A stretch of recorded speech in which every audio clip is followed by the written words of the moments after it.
Tonight on Joy News Prime, one of two persons who escaped isolation after testing positive for COVID-19 has been found. The other is, however, still on the run. This lady and the gentleman have tested positive. They tested positive.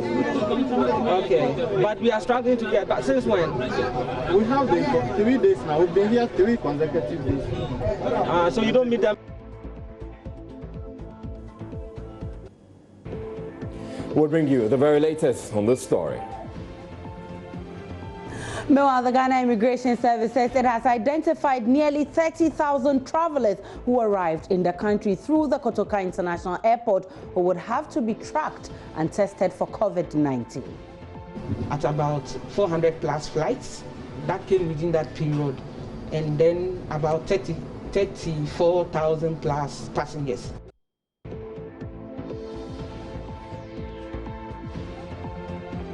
In Tema, a policewoman who was struck by a bullet discharged from the gun of a soldier. She was performing lockdown duties, with is said to be responding to treatment. The police, meanwhile, says initial investigations indicate the gun was accidentally fired. The wound was not that very big, was on the thigh close to the knee. There was an entry and an exit wound. There was not bleeding as such. Elsewhere, security officers deployed to Futu to calm residents protesting the use of a senior high school there as an isolation center.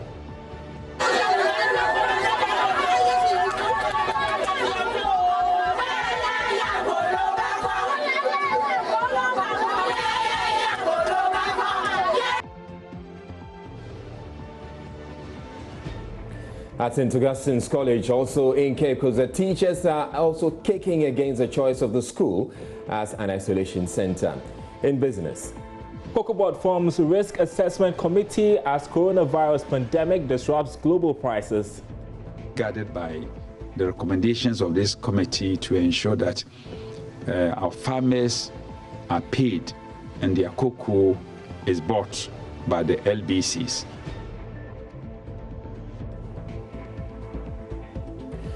I'm Israel I, anchoring from home. And remember, Joy News Prime is live on digital terrestrial TV because we are free to air. And my name is Aisha Ibrahim. We're live from our studios in Kokomlemle in Accra on digital address GA0992539 on DSTV channel 421 and GoTV channel 144. Please stay tuned in. Story. One of two persons who escaped from isolation after testing positive for COVID-19 has been found with the assistance of the Accra mayor. This was after contact tracers had complained of difficulties convincing the patients to comply with isolation protocols. The two are said to have fled their neighborhood after they were informed of their test results on Monday, April 6, 2020. Head of our health desk, Fred Smith, has more on this story. But he will be here by 8:30. That's why I'm telling them that if they fail to get that, even the next group, some kind of people here, but because of that, they all go outside. Friends, greeting friends, find something to talk. So by 8:30, we should be here. That lady, we are encouraging them to take the lady to go and test that serious test because he is the one approved that this is what happened for him. Does he have a telephone that we can call? They have their number, but if you call him up, that is going for 1 year. It's no more time. Our interest today is only the contracts around. Yeah. So, but what are they? They are refusing to do the testing. No one wants to test. Wow. So this lady and the gentleman have tested positive. They tested positive. Okay, but we are struggling to get back. Since when? We have been for 3 days now. We've been here 3 consecutive days. So you don't meet them anytime you come? Yes, they don't pick our call. We can't. They don't want to cooperate. Before they come, they are calling the parents. I hate you don't want to. Then it means that this one, you the elders must step in because they didn't tell anybody. Only thing that the girl. After the chief is aware. After the leave, I will hear it. Anytime she's around, we can even call you. You come and pick her. You have that one. That's the right one. My issue is this. She's not showing any signs of the disease, but she has it. So if I'm standing here and I have a like she can give it to whoever I find around this. And when the person is also infected, the person will be giving it out to other people. That's the danger of this disease. But the person who you get, you never consult him, you never protect him. How can you get another one? That's what the people say, do not agree. Because the first one you come and test, and you accept, suspend that, follow, you have it. 3 days today, you didn't do anything. So if somebody come and test you, you protect this one before that you get the rest. Protect this one before you get the rest. That one, for that one, that one, they might do. Let's take you out of we're not going to continue.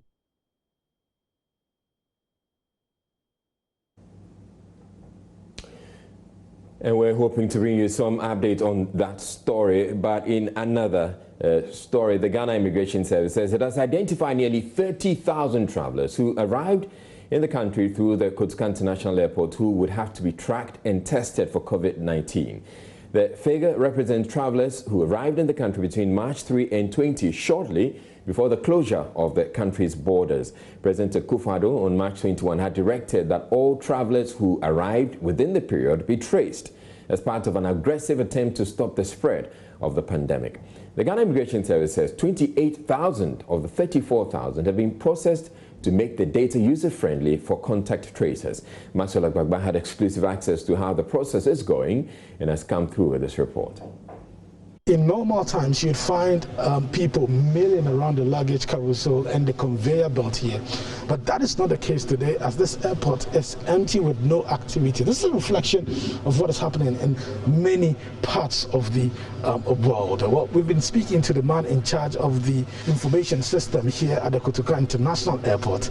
He's been telling us about how they are generating data to help the contact tracing team. You search through for the card that the traveler completed when he arrived on the day in question.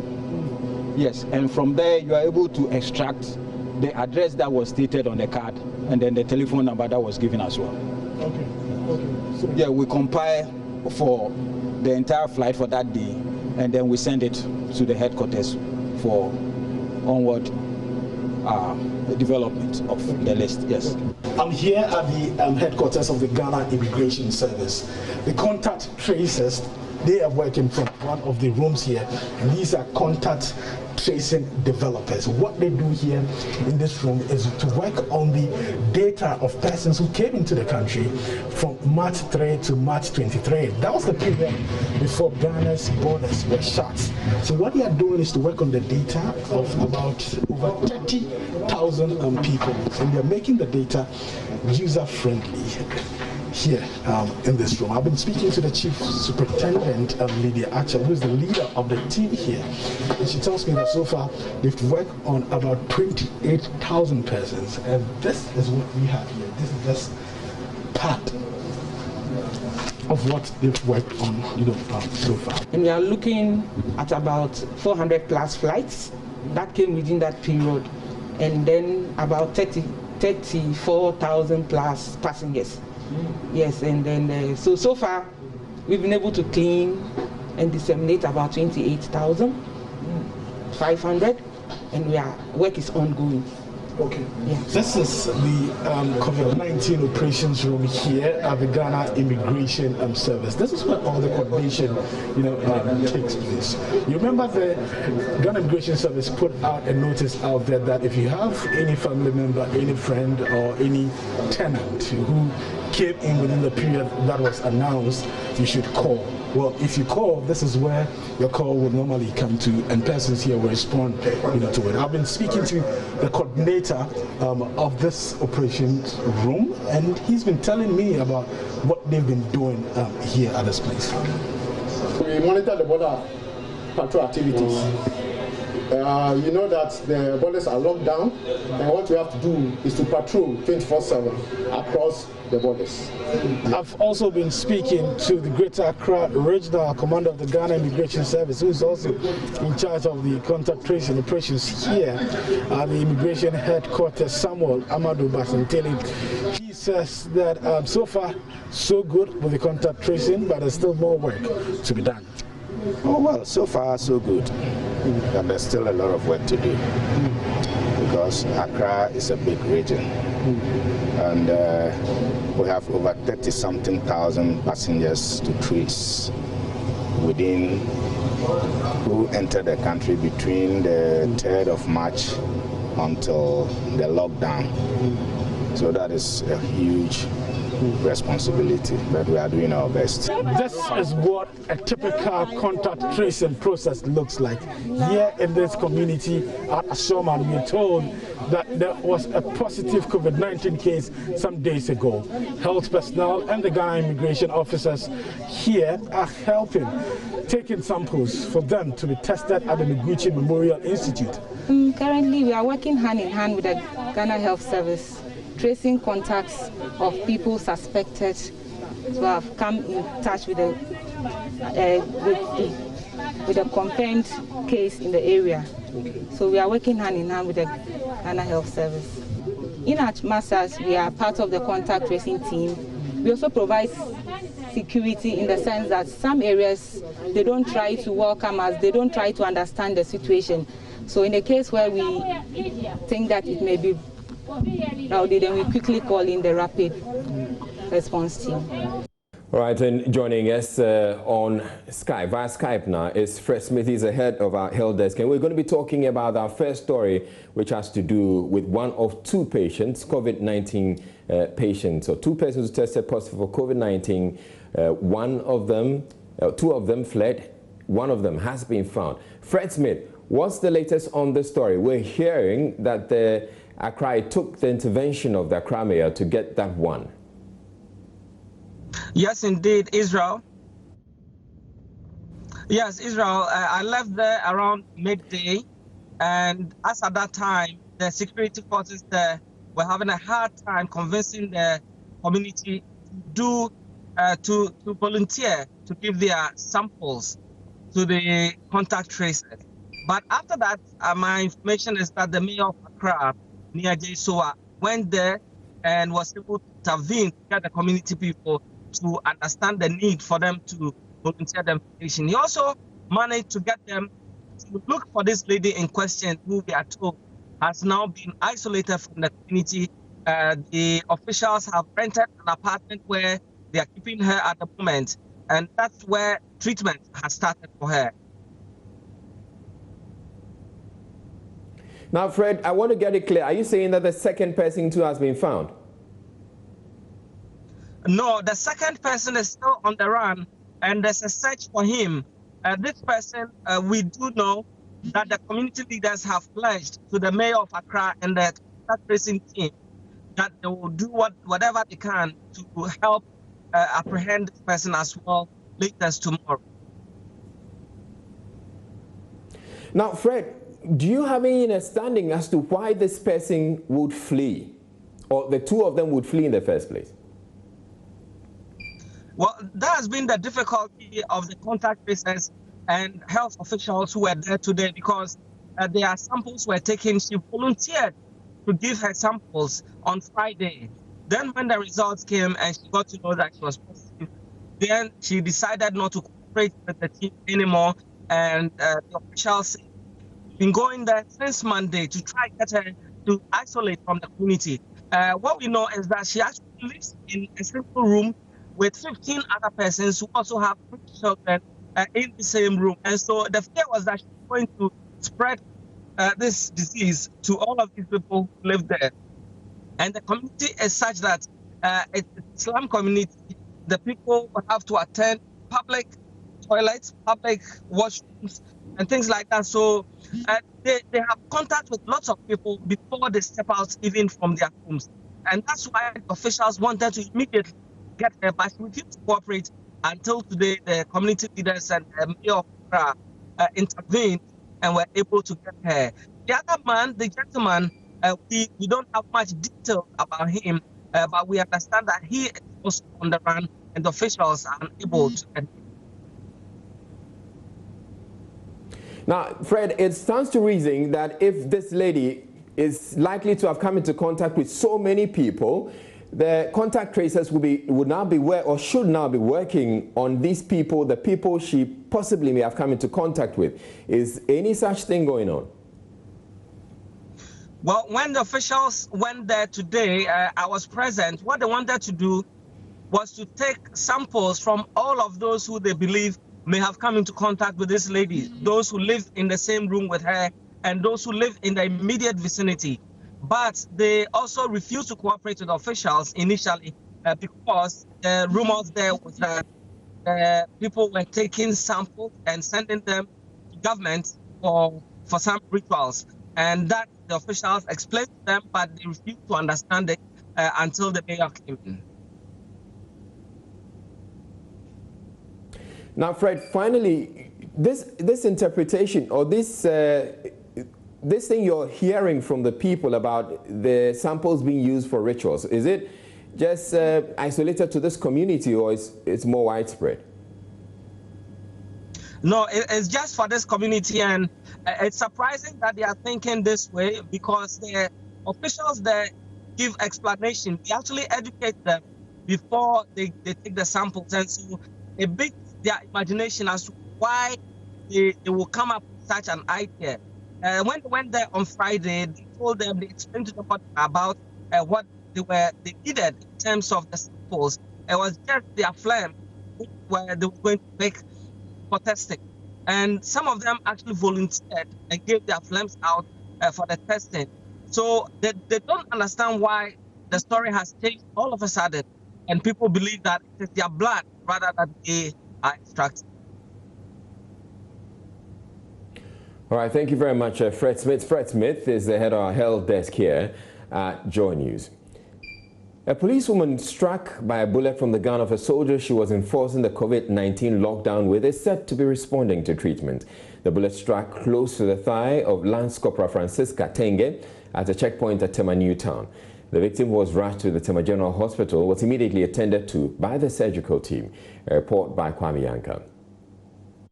Though little is known of the soldier, information available indicate he is in detention. The Tema Regional Police Headquarters confirms the soldier fired at the victim without confrontation. It's however not clear whether the weapon was discharged accidentally. Police-military relationship in the region has been very cordial, as both have played major roles in enforcing the law prior to the lockdown. Dr. Richard Anthony tells Joy News the police officer is responding to treatment. The policeman could say that she is in a stable health condition. The wound was not that very big, was on the thigh close to the knee. There was an entry and an exit wound. There was not bleeding as such, and it's been managed by our surgical team. It's been sutured, and she's currently on the ward, very stable.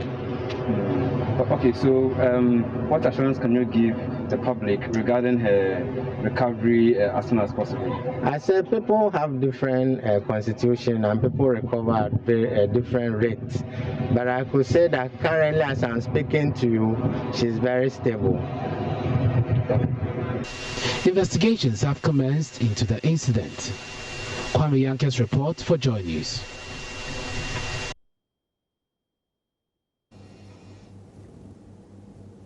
Well, the Tema Regional Police Command is investigating the case, has issued a statement saying it is investigating the case involved the alleged accidental shooting at the right lower thigh of a security personnel by colleague personnel on Thursday, April 9, 2020 at about 0600 hours. Both personnel were performing Operation COVID safety duties at Tema Newtown.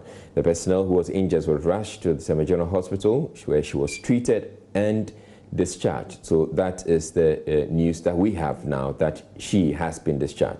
The personnel who allegedly fired the shot has been cautioned and released to his unit commander pending further investigation. The public is remain calm as investigation into the matter is ongoing. And it's signed by Chief Inspector Stella Dede Chakbasu, acting police PRO for the Tema region.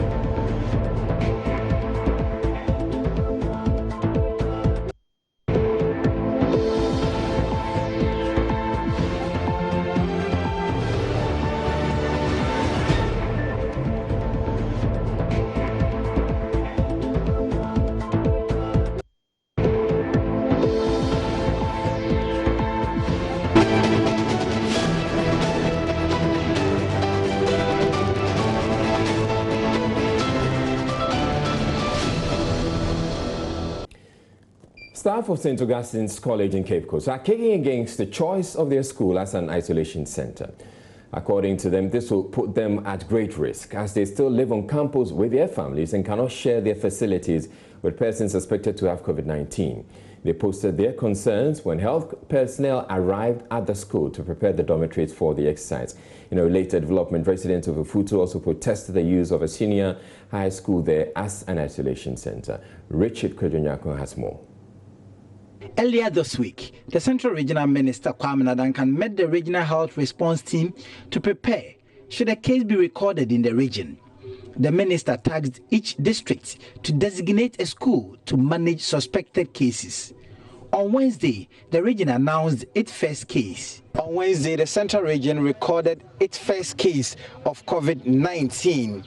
Following that, there were suggestions that a school should be designated to serve as an isolation center. And so St. Augustine's was chosen as one of the isolation centers. The headmaster briefed the teachers that are around. And then the teachers say that cannot happen because this very facility houses about 60 families. And they cannot live with people that would be isolated and possibly tested for the COVID-19 or the coronavirus disease. Everybody, social center, everybody knows, they know who and who are staying here. So in fact, the kind of labeling that goes with the disease is going to be tagged to all of us. That is my first worry. My number two worry is the fact that St. Augustine's College, I think those who sat to plan to select St. Augustine's College define a school as currently as a situation where school has gone down and there's nobody here. This is a home of about 60 plus families, 60 teachers, non-teaching, plus their wife, plus their spouses, if I should put it that way, multiplied by their kids. You are bringing somebody from his or her home to join us here. What is the reason? Probably you want to take the people from their homes so that they will not infect others. Now you are bringing them to a home where 300 plus people are residing. I think with that one, I beg to differ here. With this one, we are pleading with the government. Even if there was a way out, I thought that they shouldn't have labeled St. Augustine's College, for everybody to know. But as it is now, people even passing by, if you go to town, people will label us as having it. And it comes with a lot of trauma. Apart from that, the dormitory that has been chosen, just behind it, we have bungalows there. The distance is not even up to 25 meters. I would say less than 25 meters. I'm not very sure, but per my check, it will not go beyond 25 meters. Sure, and it houses 3 families.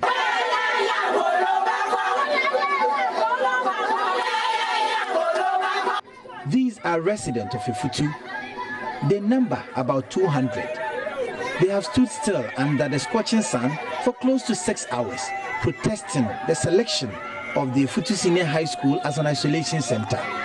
A team of police personnel was dispatched to the scene to calm the situation, but the residents say until the decision to use the school as an isolation center is reversed, they will never relent. Irene Opon speaks for the Regional Police Command. And currently, both members of the town and properties are safe.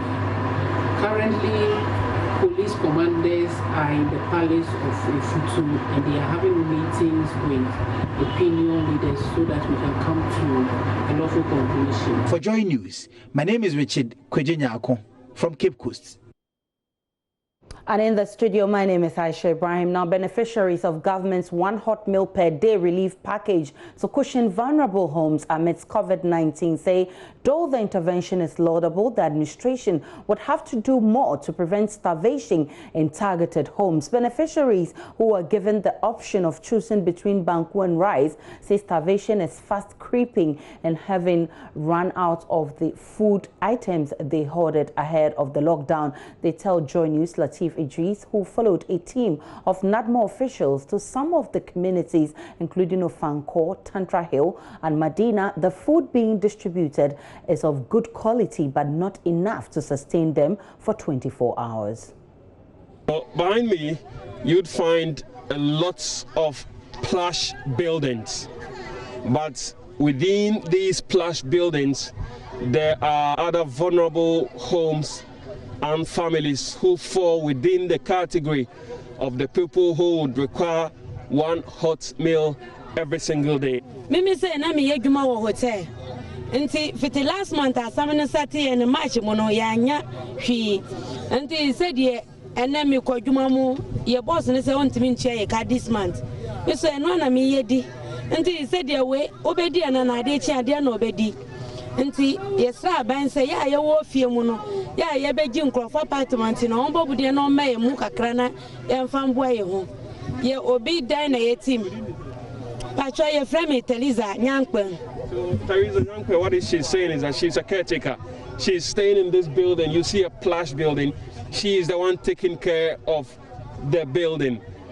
She worked in a hotel, but when the whole COVID-19 pandemic struck us here in Ghana, the company has since asked them to stay home, and they've not been paid since March. And so this is the only thing she's now relying on to feed herself. We are locked down for some time, and just imagine if we eat this, what are we going to eat tomorrow? It's just a few rice with just a normal chicken. You can see it. We are locked down, we can't work, we can't do anything, and you want to provide food and you just provide this thing. It's wrong. We thought it's a bag of rice so that we can share for the community. Now this thing we can't share for the whole community. And if we eat this thing today, what about tomorrow? So we need more. Thanks for this, but we need more. That's all. Answer from you quickly. Is this your first meal for today? Yes. Since they locked down, this is what I've received from the government. I don't know. I haven't received anything from the government. Yes. Yes, no comedy pa makanembwa. Say because say chebia no krum. HSK ba ya yesu ye kobuja bujano. Omo kapoya dem to me nkoma enhwe ye renemba. Ama comedy. Sisi so bia dey that what say speaker say me ko fa say ye be ka se mabokro no. And so yen say na me papa ni ma me yere. Ye dey tete me. And so dey ekono. Thomas, right? Thomas Podo is a by-day worker. Yes, sir. And he was into construction prior to the lockdown. Now he is saying that since the lockdown, he's unable to go out to get money for his daily bread. Necessity is now, pushing some thoughts into his head to go out there and engage in what you call criminality. Miller Director of Communication at NADMO, George AEC, says authorities are strongly considering concerns raised by the beneficiaries, but not a conclusive decision has been taken yet. Taking it to places that have been identified as vulnerable areas. And so it's going there. Some, yes, we've had people complaining that they haven't got some, and we've given some hotlines that they can call to draw attention that, yes, they are not getting, the food is not reaching them. 0800 800 800, 0900 900 900. When you call these numbers, you get a response, and then we can redirect people to come to those areas. I'm sure prior to the distribution, you had the places mapped out. Yes. So you know places that you'll be visiting. What if these people were not captured in your mapping, so they are not considered, if you like, to benefit from the package? That's how come we say they should call these hotlines. Then we know, oh, there's another place there that is not being captured. There are concerns that the food you give to these people are not really wholesome. Has it come to your attention? Yes. We got to a place from the last point. Some guys brought the food and then they were showing it to me that it's unwholesome. And why are we distributing something like this? In your team, you are distributing 800 packs today. Yeah. And there are also concerns that if the people have to depend on what NADMO is giving, if that is going to be their only source of food on daily basis, would you say one hot meal a day is enough? It's not enough. I agree with you. But, you know, it's good to start from somewhere. You get it. It's not enough. We'll take a break on Joy News Prime. We're back with business. Time now for business, and Daryl Kwao has the very latest from the business world. Daryl, I know farmers are also affected. What's up for cocoa farmers? Cocoa farmers are really struggling at this point because the prices of cocoa, they're taking a hit on the global market. Definitely. But thankfully, the Cocoa Board is taking measures to mitigate the impact, and that's what I'm going to tell you about tonight. So the agency in charge of the sale of the country's cocoa on the international market, Cocoa Board, has today formed a risk assessment committee. The committee is expected to study price trends, among other things, as the coronavirus pandemic affects commodity prices on the global market. Chief Executive of Cocoa Board, Joseph Boahin Edu, who spoke to Joy Business, said the committee is to lead reforms on best strategies for Cocoa Board in these times. Ghana Cocoa Board is still working. We are working around the clock to ensure that the services that ought to go to our cocoa farmers are delivered. And we are doing so with all our allied agencies. All the LBCs are working. All the hauliers are working. As we speak now, fertilizer is being, hauled from our warehouses and then from the various formulating manufacturing companies to the farmers.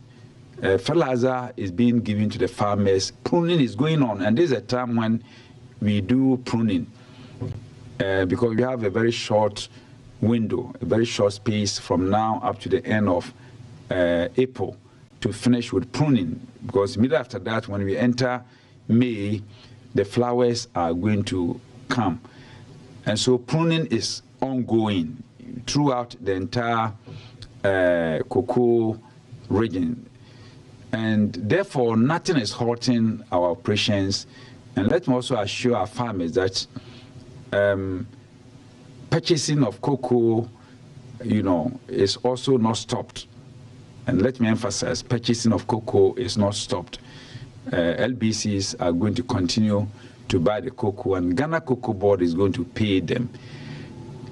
And we are making all efforts to get the money to pay our farmers. We've already set up a committee to look at the risk. They are doing what we call risk assessment of the whole situation, and we are being guided by the recommendations of this committee to ensure that our farmers are paid and their cocoa is bought by the LBCs. Some assurances from Cocoa Board there. Meanwhile, farmer groups and civil society organizations are raising concerns that restriction to movements to curb the spread of coronavirus may affect farming activities and cause food shortages in the future. Now, speaking on behalf of the group, the programs manager for the Peasant Farmers Association, Charles Nyaba, said although there is enough food supply in the short term, shortage of fertilizers and other input could affect agricultural productivity. Here's more in this report. Government has made several interventions in the agriculture sector, such as the Planting for Food and Jobs initiative and the subsidizing of agro inputs. Based on these interventions, it is confident of adequate food supply in the country, despite border closures to contain the coronavirus outbreak. But peasant farmers are concerned this will only be for the short term. Programs manager for the Peasant Farmers Association, Charles Nyaba, warns, although there is adequate food supply, this may last for only a while. If you look at the behavior of farmers, immediately harvest, they sell part to use to offset their cost of production and save some, so that during the lean season they will sell those food items and use them to produce for the following year. So those who are still storing those food items are still there. So we can be guaranteed of food security from now until July.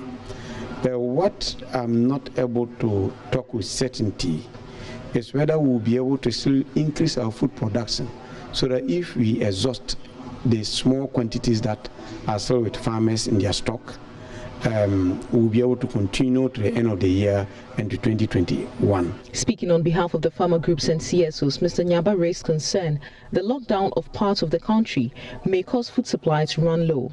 According to him, the lockdown is impeding the access to agro inputs by farmers.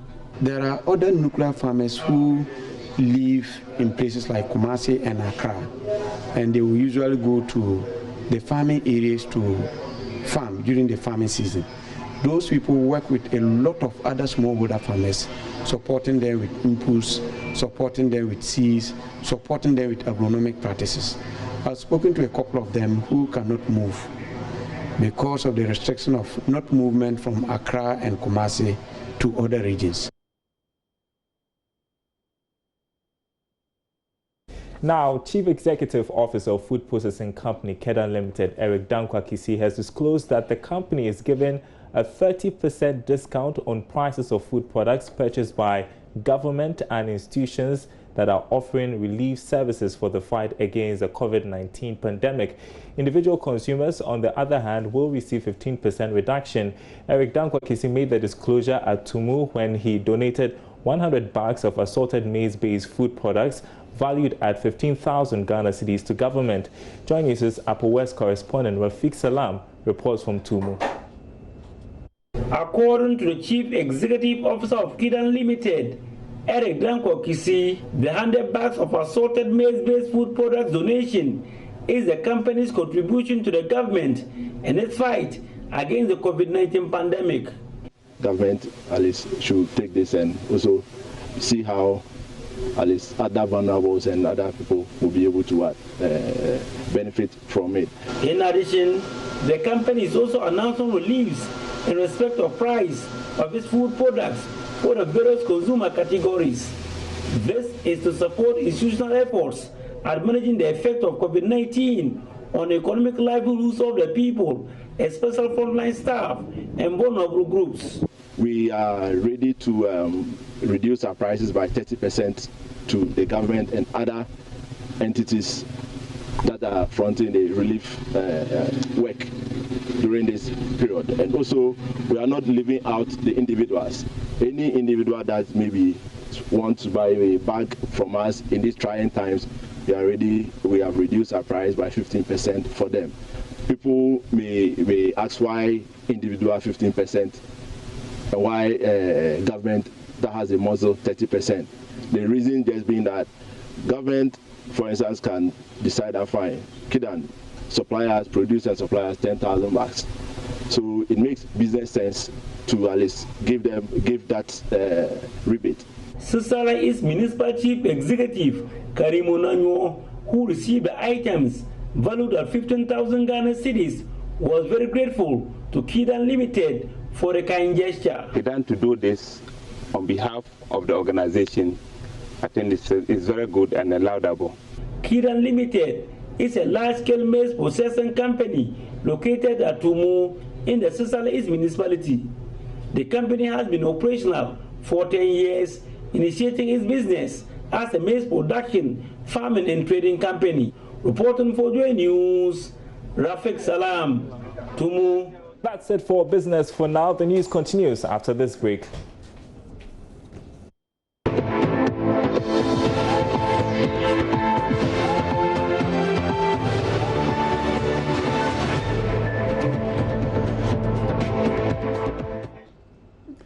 Becky is here with Showbiz, and she's all bubbly in black. Lady in black, how are you? Hello, Lady in Green. How you doing? You should have been here with the headgear because there's a challenge going on. I know on social media, everybody has, you know, gotten onto this this particular challenge, and there's actually an award to be, you know, presented at the end of the day. But the one who wins. Yeah. Oh my goodness. But let's take the challenge first.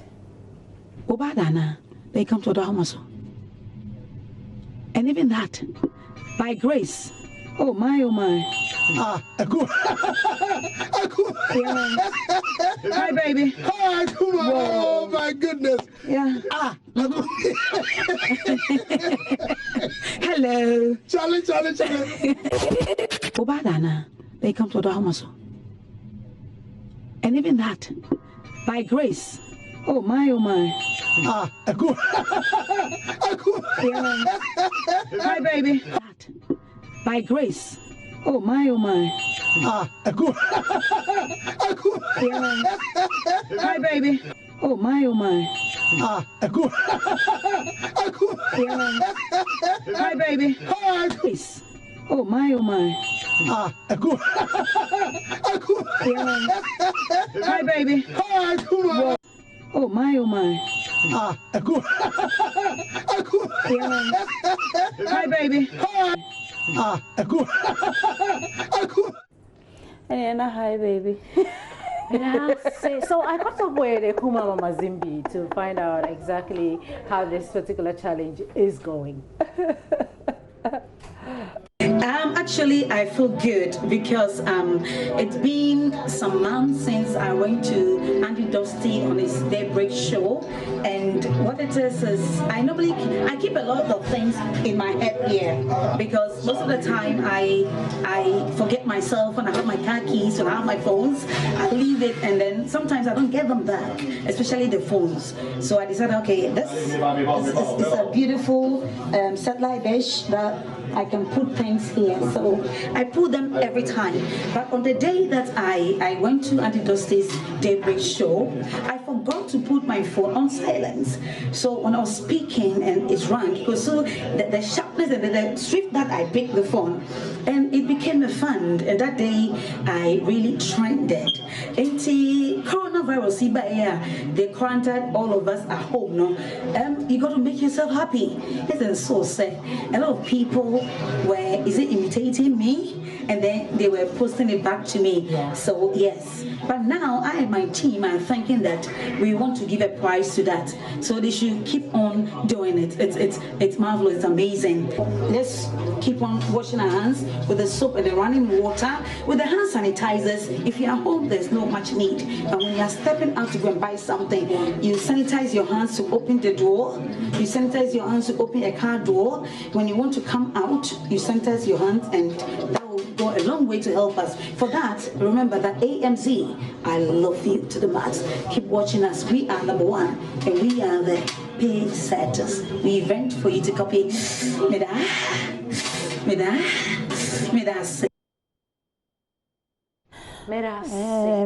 are the paid setters. Israel. Where do you keep your phone? Keep your phone. See, I can imagine. Can I keep my phone here, please? I can imagine a lot of people will be trying to figure out where to put their phones. Yeah. And there may be the ladies especially who may want to put it in their bras. You don't put the phone there. Okay, I was going to do that.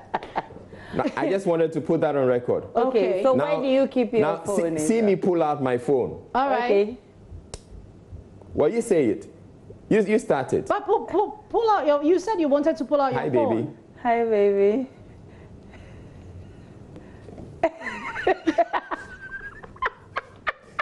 Hi. Valerie, let's talk about that Minister. Is it good enough? That's a good one. That's a good one. I love it. But let's talk about the Minister for Tourism, Arts and Culture, Barbara Otingyesi. She visited some aged musicians and actors earlier today, and this is what we came through it. Minister of Tourism Barbara Otingyesi and members of the Creative Arts Council Musica and FIPAC on Thursday assisted some veteran musicians and actors with food items and other reliefs as part of efforts to cushion their lives during the lockdown. The minister explained the artists played massive role in their era to entertain the populace, thus the gesture to show appreciation for their works. I know that a lot of people in our industry have been affected, but the resources to support everybody is also not available. So the little that we have, we are using it to support the aged in the industry because they for some years have not been working. So this support is going to them. Members visited on Thursday includes the first leader of singing group Wolome, actress Grace Norte, and Grace Omabo, popularly known as Mami Dokno. The team also visited veteran actor and retired footballer Emmanuel Ama. Madam Barbara Otingyesi revealed her ministry is planning to also assist young and active musicians and actors in the industry during the lockdown. There is a proper stimulus package which will be made available for the players in the industry to support their work. As I indicated, we have a tourism development project under the World Bank facility of about 40 million.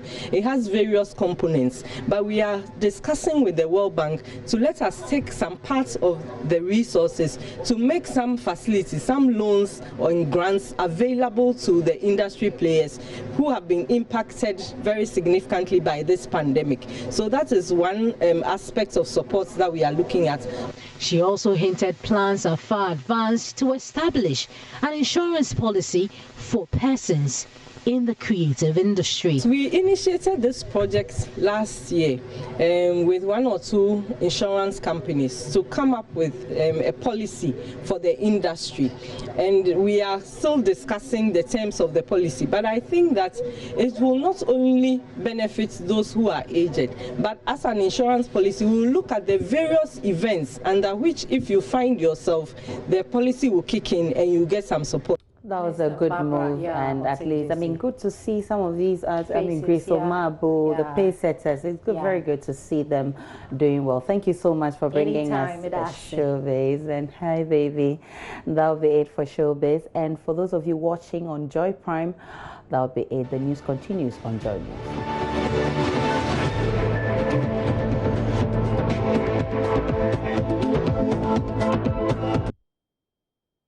Welcome back to the rest of our stories. And Child's Rights International is advocating for continuous assessment to be used as an alternative to grade students in the absence of written examinations in the midst of the coronavirus pandemic. All schools are currently closed due to the outbreak of COVID-19. Excerpts of a statement signed by the director of Child's Rights International, Bright Appiah, reads, "The process of grading students this term can be scrapped completely to pave way for the adoption of a new system of rewarding marks to students. We're faced with the quagmire. Our primary goal is to do our best to ensure children's rights are minimally affected, especially the right to education. Whatever decision that is taken concerning this particular area, the country must ensure it is in line with constitutional directives that dictate that in everything we do, we must put the best interest of the child first." Now, joining me via Skype is Director of Child Rights International, Bright Appiah, for more on this. Good evening to you, and thanks for your time on Joy News Prime. Yeah, good evening. Now, there's no doubt we have a predicament at hand, but I'm curious to know how workable this is. The continuous assessment also forms part of the outcome of the result that each particular child will get. So if situations like this will not allow us to make children to write exams, then it means that we have to fall on the continuous assessment to be able to do that. And if in certain instances, for instance, if a child is not able to write BEC as a result of illness, and it's been proven that it is because of that the child is unable to do it, then the system requires that you can still use a continuous assessment to award certificate to the child. So looking at the situation that we're in, and then also the difficulties that comes with it, we think that if our educational system will fall on the continuous assessment in a very innovative way in awarding to children, especially those who are writing the BEC and then PASI, it will be something that will be good. Well, joining me on the other line is Kofi Asare, who is Executive Director of Africa Education Watch. Good to have you. Now, what do you make of the suggestion that continuous assessment must be used as an alternative to grade students in the absence of written examinations as we try to contain this global pandemic?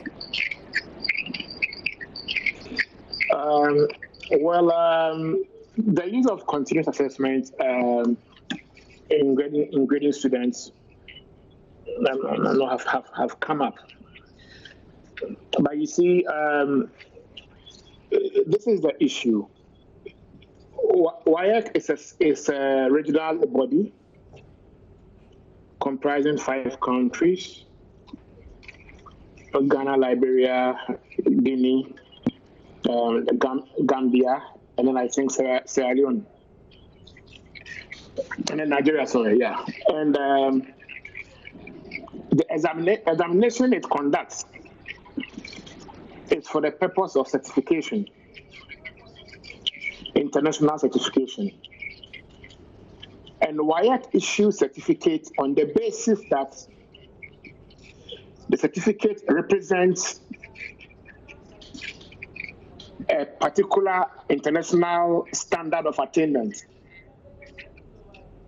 equivalent to those issued by examining authorities in the UK. Now, if you look at our continuous assessment system, it is highly undeveloped. There is no assurance for data credibility. A child goes to junior high school or senior high school 1, and the only time that school submits their continuous assessment to WAEC is at Form 3, when they are coming to write exam.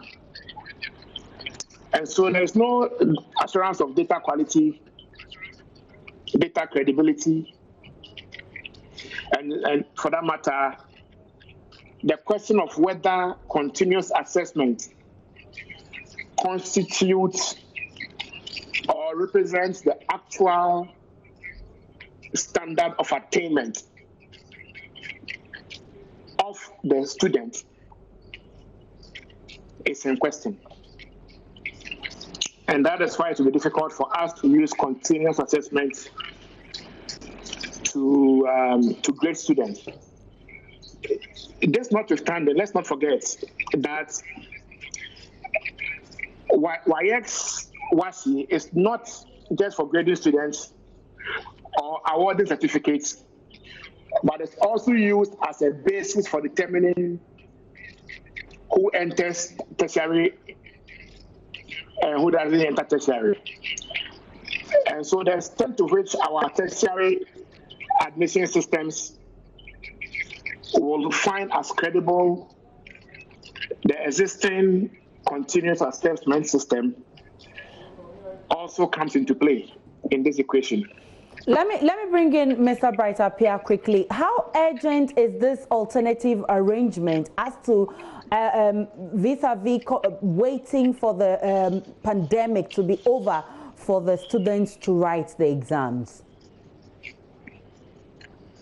Francis, one, the school calendar will not be a normal calendar.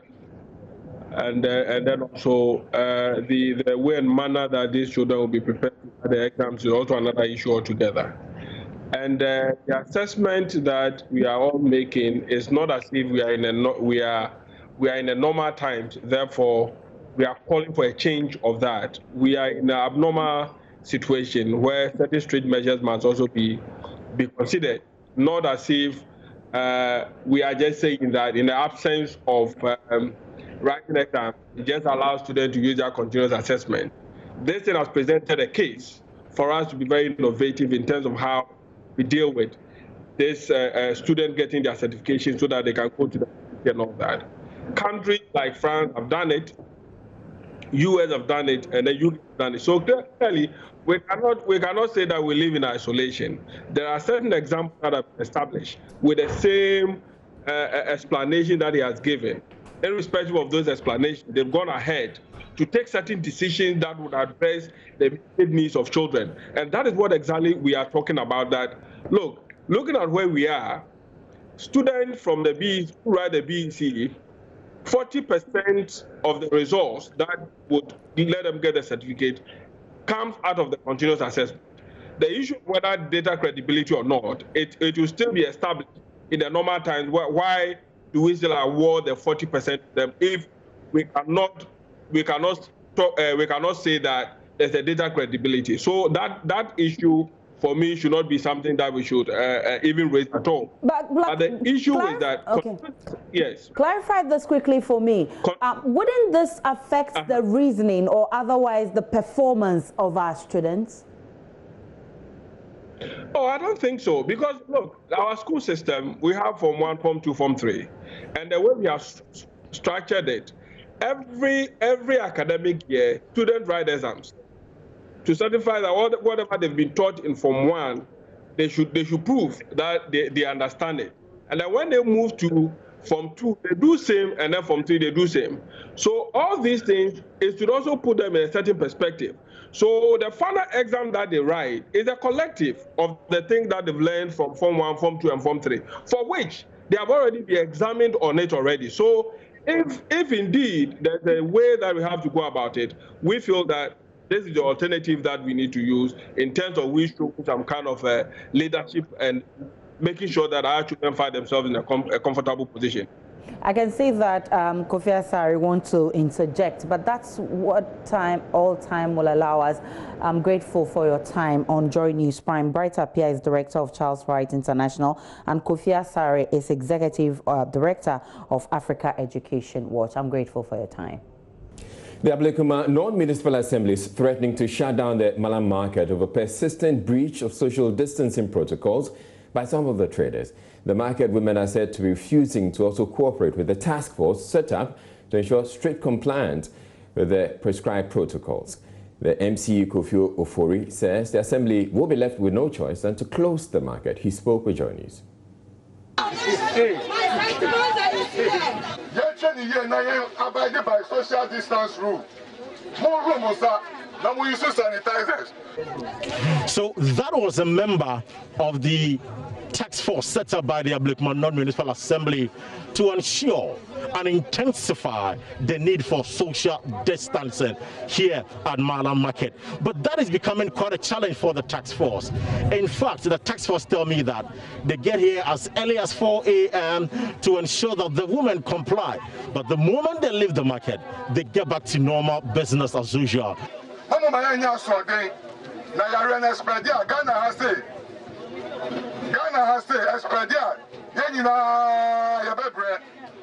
Should the situation persist, would you consider shutting down that one will do it. The market? Because I know some of the assemblies have already shut down. Yeah, if it persists, we'll close down. Yes, we'll be for. That's why I'm going around with the market queen. And she's also observing what is happening.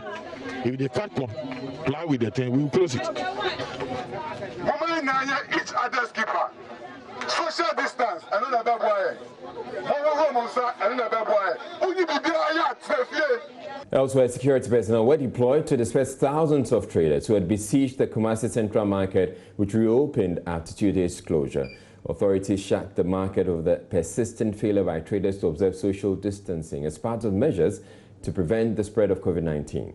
A new shift arrangement, which comes with special identity cards, has been introduced to allow traders to do business on alternate days. About 2,000 traders who received their cards on Wednesday reported for business on Thursday, only for their other colleagues to mass up in a bid to have theirs. My colleague Nana Senso Mensah has been interacting with traders and city authorities at the Kumasi Central Market.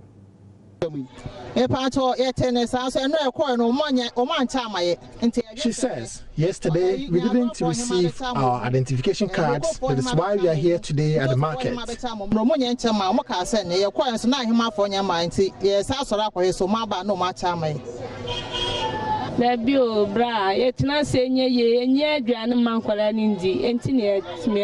There's no food home. We have to come to the market to work to get money to feed the family. Over 1,000 traders at frontage of the Dr. Mensah section of the Central Market, under the pretext of receiving their identity cards, have compromised the social distancing protocols. With help of the security personnel, the numbers were controlled. This situation is normal. Anytime you are distributing something, definitely there will be hitchhikes. But at the end of the day, sanity will be prevailed, and you saw it yourself that everything has settled. Yeah, initially when we were distributing, people were so impatient that they were just rushing on the distributor. But after some time, it just settled, and I think it's normal in human life. You expect some of these things to happen, but now everything has settled. Yeah. And I've asked everybody to display the card, so when I come and you're not supposed to be there as scheduled, I'll walk you out. And that's what I'm doing. As I went there, I walked 2 traders out because they were bearing yellow and green colors. And they were not supposed to sell today. Today is meant for the red card holders. the traders are somewhat observing the social distancing protocol, but I can't see any of the traders in PPE, that's the personal protective equipment. None of them are wearing gloves or, let's say, face masks to protect themselves. But if you know this market used to be a very busy market. So the numbers were overwhelmed, but for now, even they say that they've been able to control the crowd. That is what you can see now. But if you ask of any personal protective equipment, no. As you can see in the screens, this is the section of the cassava traders. None of them is wearing a glove. The facility was closed earlier this week over concerns about potential danger of coronavirus due to traders' failure to observe social distancing. Now, the traders have been identified with separate colors of identity, which allows each category to trade on specific days to reduce congestion and ensure social distancing. Kumasi Mayor Osei Benchi impressed on the traders to respect the new arrangement to ensure sanity at the market. That is, we have 66 different kind of commodities. We met with their leadership. We had a meeting in tents because each group has their executives. So it will tell you the number of meetings that was held yesterday night. The card is designated in such a way that we have the red, gold, and green. So today, it's only those with red that are going to work.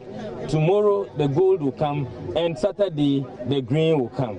In fact, human beings do not act the same. Whereas other places, they were able to distribute it, share it among themselves, even yesterday.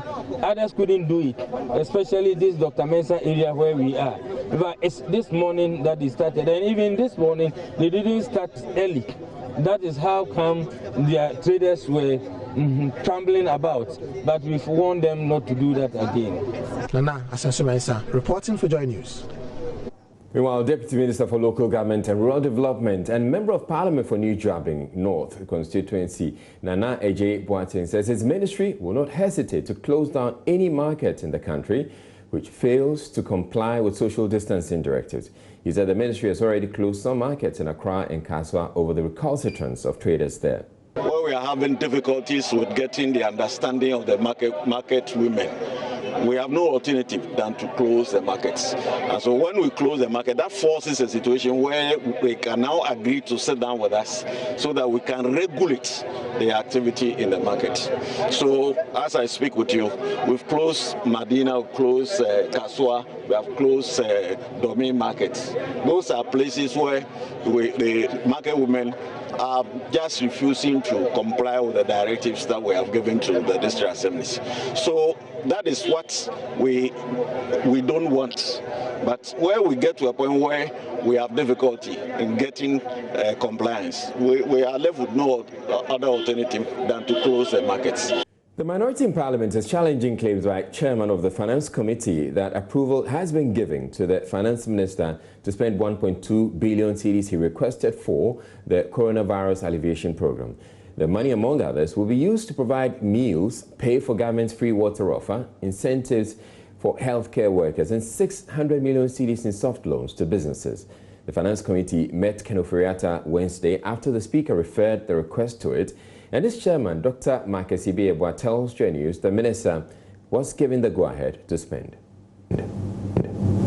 The Finance Committee had approved the request.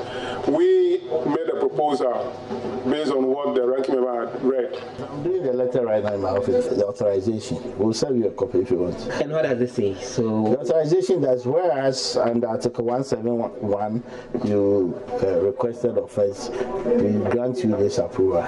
You can start spending the moment he gets this in the next 30 minutes. Without recourse to plenary? No, the Constitution is clear, Article 1771. The minister will come to the Finance Committee.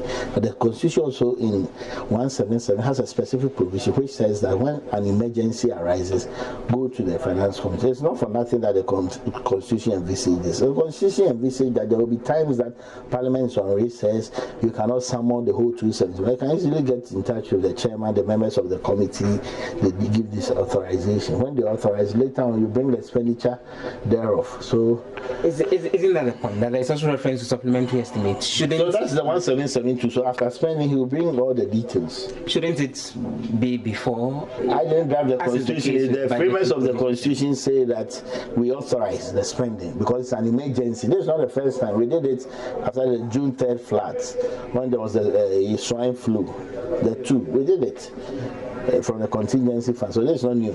But Deputy Minority Leader James Klutsa-Avedzi says approval can only be given after the Finance Committee reports to the House and its recommendations incorporated. As to whether the Finance Committee had approved the request, we made a proposal based on what the ranking member had read, that you don't come for the House to take money from the contingency fund and put it into the consolidated fund. So come and make a request for a waiver of the taxes for the nurses. Then that 241 million can be used to pay for residential electricity use. Now, these are some of the recommendations that we made in the report, and we are expecting the committee to come up with a report for the plenary so that we can approve it. So that is a position. To us, at the minority, that is a position. We don't know whether the chairman will, and the other side will agree to that and incorporate those recommendations and then bring a report to the House. But to us, we are expecting a report to come to the House, and for that matter, our recommendations should be incorporated in that report. Second Deputy Speaker of Parliament, Alban Bagbin, has meanwhile criticized the handling of proceedings by the Speaker in recent days, describing it as irregular. The longest-serving MP says the decision to indefinitely suspend sitting on Saturday was wrong, hence his decision not to rise up as custom demands as the Speaker exited the chamber. He spoke with the media outside Parliament House. Every year we have 3 meetings, and a meeting is constituted by the day of the first sitting until you adjourn the sitting finally, and usually we say adjourn sine die. That is a meeting, and so what you do is either to adjourn a sitting or adjourn the House. You cannot adjourn one meeting to the other meeting. Okay? You can prolong a meeting by continuously sitting and not adjourning. But when you finish the first meeting, which is usually between January and end of March, you can't say you are adjourning that meeting because it has ended. The second meeting starts usually from around end of May or June to end of July or early August. Then we go for a long vac. It has also ended. Then you go to the third meeting, which usually starts around end of September or early October till Christmas period. And it also ends there. So you don't adjourn a meeting. You adjourn a sitting or a House. And so I think my colleague, the majority leader, has got it wrong. We're taking a break here on Joining Us Prime to bring you more business. Stay tuned in. Hello, welcome back. Time for some more business news. My name is Darryl Kwao. The World Bank says Sub-Saharan Africa will suffer its first recession in 25 years as the coronavirus pandemic brings economies to a halt and disrupts global trade. Its Africa Pulse report released today said gross domestic product in the region will probably shrink between 2.1% and 5.1% in 2020 compared with 2.4% growth last year on account of large contractions in South Africa, Nigeria and Angola, the 3 biggest economies. I earlier spoke with Joy Business economic contributor Philip Namfori on the basis for this projection and what it means for us. Let's move on to other stories. Indigenous oil marketing company Guel Company Limited has presented personal protective equipment and disinfectants valued at 50,000 Ghana cedis to the 37 military hospital to support the fight against COVID-19 virus. The 37 military hospital becomes the 3rd institution to benefit from the oil marketing company's benevolence in the fight against coronavirus. Guel had earlier extended support to the Komfo Anokye Teaching Hospital and the Ghana Private Road Transport Union. 100 pieces of surgical gowns, 10,000 pieces of hand gloves, 100 gallons of hand sanitizers, 100 gallons of wrapping alcohol, and 75 gallons of disinfectants. Presenting the items at the brief ceremony at the 37 Military Hospital, the Chief Operating Officer of GOIL, Alex Josiah Azil, said the gesture was in keeping with the company's commitment to giving back to society. This is part of our corporate social responsibility. We work with the military, we work with the Navy, we work with the police service and what have you. And as part of our corporate social responsibility, we have come here to donate all these items to 37 Military Hospital. If you recall, 2 days ago, with this same contributing 200,000 Ghana cedis to the National COVID-19 Fund. We did it at the Flagstaff House, and we deem it very, very necessary to also come and present this to 37 Military Hospital. We have also done some presentation to Konfanochi Teaching Hospital worth 150,000, which is also part of our support for the nation. Let's take you back to our earlier story about the World Bank's prediction that Sub-Saharan Africa will suffer its first recession in 25 years as the coronavirus pandemic brings economies to a halt and disrupts global trade. I earlier spoke to Joy Business economic contributor Philip Namfuri on this latest projection by the World Bank. Obvious trade supply chain disruptions, particularly when it comes to China and the Euro area. You realize that Africa's biggest trading partner as a whole is China, and some can argue vice versa for China also. Apart from that, let's look at the commodity prices. A lot of African countries depend on commodity prices to sustain their economies, or commodities in general. So gold, cocoa, oil, copper in some places, cobalt in some places, bananas, etc. Demand for all these will drop, and this will obviously tank African economies. Let's use Ghana as an example. We're already seeing the ripple effects in the cocoa industry. We're seeing it in the oil industry. Gold is holding a bit strong, but we expect that largely some of these commodity prices will drop because of the weak demand. And what about tourism? Tourism is a very important contributor to African economies.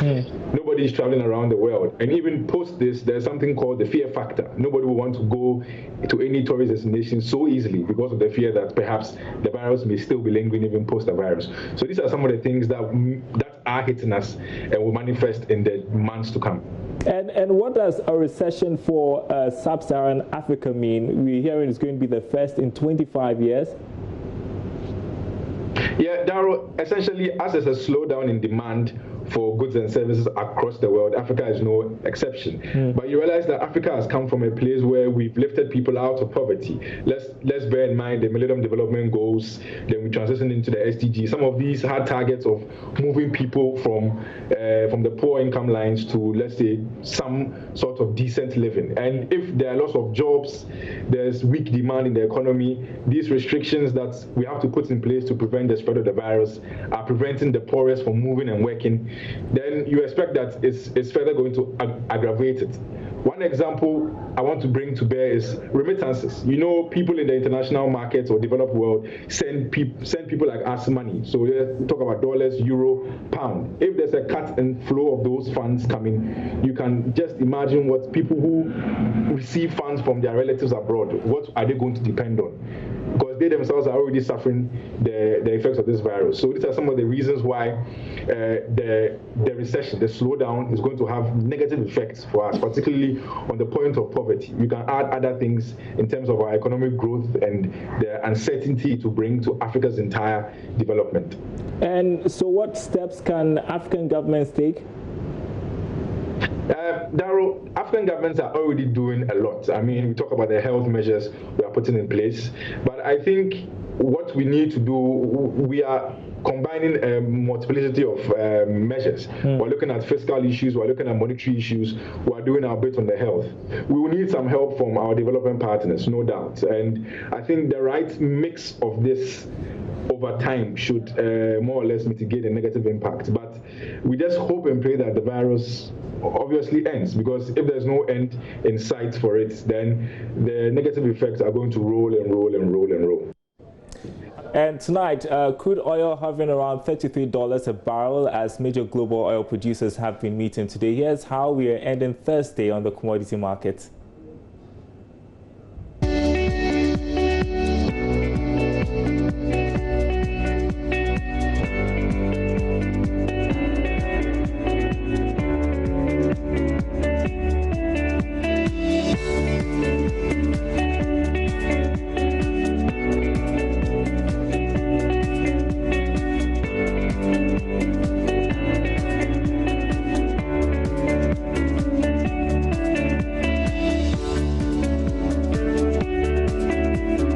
And that's it for business. Gary Al Smith is standing by with the latest sports news. Do stay tuned.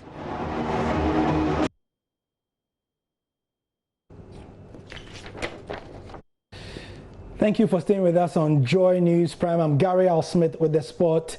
And for those of you of a certain age, particularly those who were actively watching football in the 60s and the 70s and 80s, the name Cliff Jones will mean something to you. He was a Tottenham Hotspur player, a great one at that, and he was part of the double winning teams of 61 and 62. He is now 85 years, and it is through him that we will break the monotony of the news so far and bring you what you should do in terms of exercising right now. Cliff Jones, like I said, he's 85 years old, but his video has been breaking social media because his workout seems to tell us that age is nothing but a number. Well, fitness is a big part of our success, and I'm just going to present some of the training schedules that we used to go through and which has kept me in good shape in my later years. I'm now 85 years of age, and this has kept me in good stead.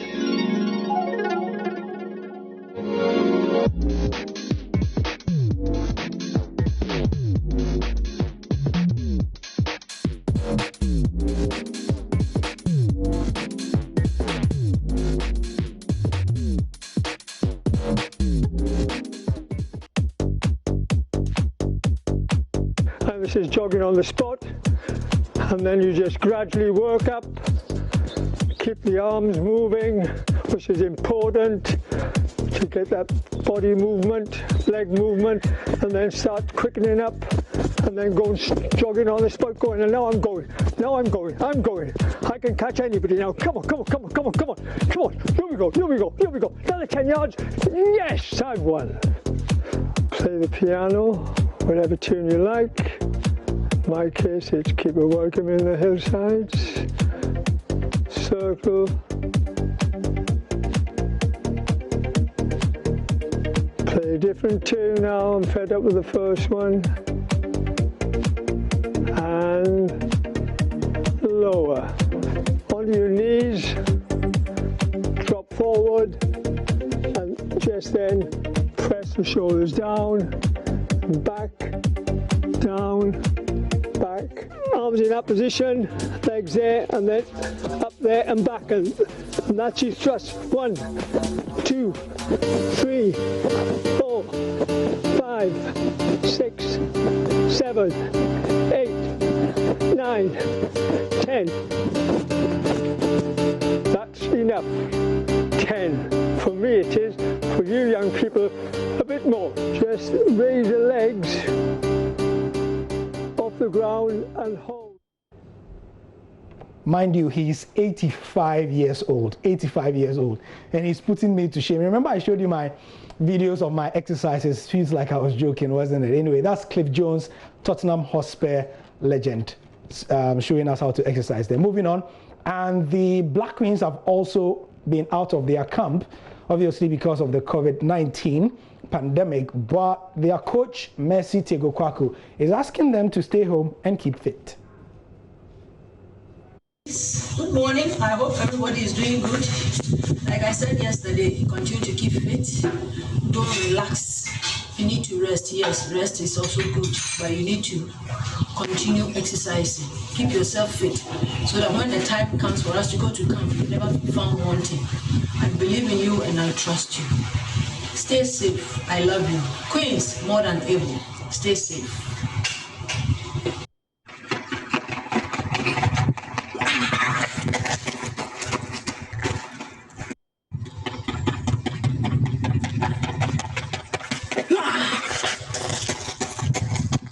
All right, so we've done a bit of exercise from abroad and from here. Let's go on to other more mundane topics. And this week, I told you Fattah Dawda was celebrating his 35th birthday. And among other things, he has called for bigger support for the new Black Stars coach, Siki Akono.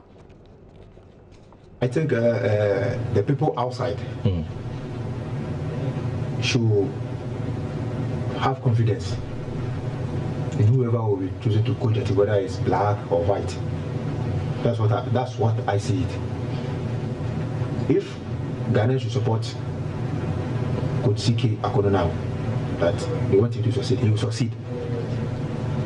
If Ghanaians want Siki to succeed, he will succeed.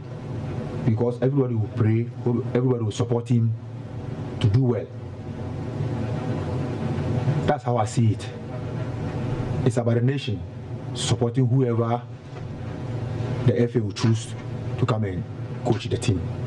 Let's support the person, and the person will do well. That's how I see it.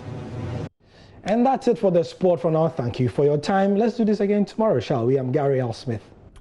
Welcome back to Joy News Prime Time for the interactive segment. You know how to join us on facebook.com/Joy News on TV, on Twitter on Joy News on TV, and on Instagram on Joy News on TV. You may be following the conversation on COVID-19, and you've heard people who are being served meals by government complaining that they are only served 1 meal per day, and they say it is not enough for them, and that they're asking government to serve them 3 meals per day so that they can actually stay home as the president has directed. This has generated a lot of comments on Facebook, and Oliver Yeboah says they should have been giving money to go buy food before the lockdown. That would have boosted the economy and fed them as well. Akoche Yeboah says, yeah, Bremo, why? What of us feeding ourselves and paying taxes? You people should be grateful. Nana Foxtrot says, Ghanaians, they talk. You're lucky to get this meal from the government. You people should start thinking of going to the village for farming. Yes, of course, they said they wanted to go to their various homes and go to their villages because they even don't have a place to sleep. But government says there's a lockdown, so nobody should go anywhere apart. Other areas that is not affected by the lockdown, so they may be justified to ask for more. Tyro Lawal says, you guys should be grateful. Some people are not getting anything apart from kings from soldiers. And Augustus Yeboah says, hey, this guy passed a normal chicken. So which one do you want? And in Nasra Day. Okay, I don't quite get that one. Prince Robertson says, very funny. You call the food this thing a normal chicken. Next time you won't even get some again. And Luciano Mogi says, who are the beneficiaries and who are not? Timothy Musa says, see these boys, John boys, you should appreciate at least the little the government is giving. Say bag of rice. And Ohima Patience said, if you can't translate who is asking you to translate, yeah, Bremone by force, bro. Okay, so I don't know who this is referring to. Ahmed Said says this MPP party have politicized everything, but expecting Ghanaians to see it as just a gesture. Nana Seydoa says, you people are fooling too much. Go out and die. Who cares? Come to Italy and see if the president is giving us money or something. Olivia May says, lockdown opportunist, talking as if he was eating that quantity of rice every day. Gregory in Sian Ajuman says, there's nothing that you can do to please humanity. It's part of human life. And Francis Con said, he goes smoking weed and they come talk in mind. Those are some of the comments on Facebook. Right, and that'll be it for the bulletin, Aisha. It's been good doing this with you again. Definitely. And my name is Aisha Ibrahim. Many thanks for watching. PM Express Business Edition comes up with George Wefi. Stay with us.